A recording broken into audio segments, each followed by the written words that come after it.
I love you, Allah. You might have noticed that there's a trend of asking Allah for a good ending, and because the Prophet ﷺ himself taught us to always ask Allah for a good ending, that we should have husn al-khitam, a good ending, because you know that you have your high points and your low points, and you don't want Allah to send the angel of death to you while you're at a low point. So there are many ways to ask Allah for a good ending. But if you've been around dying righteous people, you'd notice that in the last day of their lives, it's almost as if they were informed, right? And they had a feeling that they were going to die. And that's something that you feel, subhanAllah, and it's not something that can be explained. It's not that there's any sort of explicit communication to people, but there's a feeling, and that's something that was narrated on behalf of many of the Salaf, many of the pious predecessors. This particular dua is a very simple dua, but it's a beautiful one of a man who just knew that the time had come and who felt that closeness, similar to HUDHAYFAH ibn al-YAMAN radiyallahu ta'ala anhu. And this is Abdullah ibn Abi Sarh radiyallahu ta'ala anhu.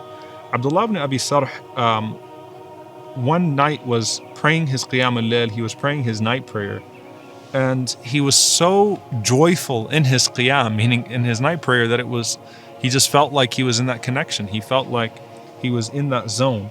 And he asked Allah subhanahu wa ta'ala at the end of that, Allahumma ja'al khatimata amali salat al-fajr.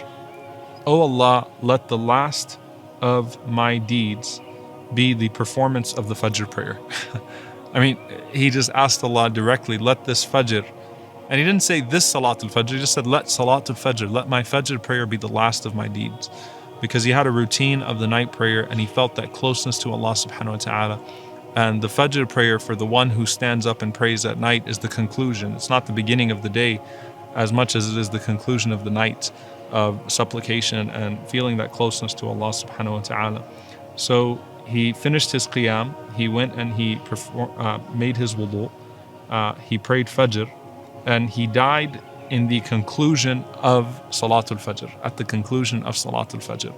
So subhanAllah, it's not some death in the battlefield, it's not a stabbing, it's not something that's overly dramatic, but it's a very simple recognition that there are some people that they feel that moment and they asked Allah subhanahu wa ta'ala for that last ending.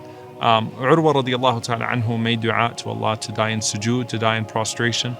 It is a good thing to ask Allah that you die in prayer, or that you meet Allah subhanahu wa ta'ala in prayer, or that the last of your deeds be prayer. So we ask Allah subhanahu wa ta'ala to take us in the state that is most beloved to Him, at a time that is most beloved to Him, and in a humility, or in a state of humility that is pleasing to Him. And may Allah subhanahu wa ta'ala give us lives that are pleasing to Him, and let our death come to us at the most pleasing time of our lives, and again make the best of our days the day that we meet Him. Allahumma ameen. Jazakumullahu khairan. See you all next time inshallah. Assalamu alaikum wa rahmatullahi wa barakatuh.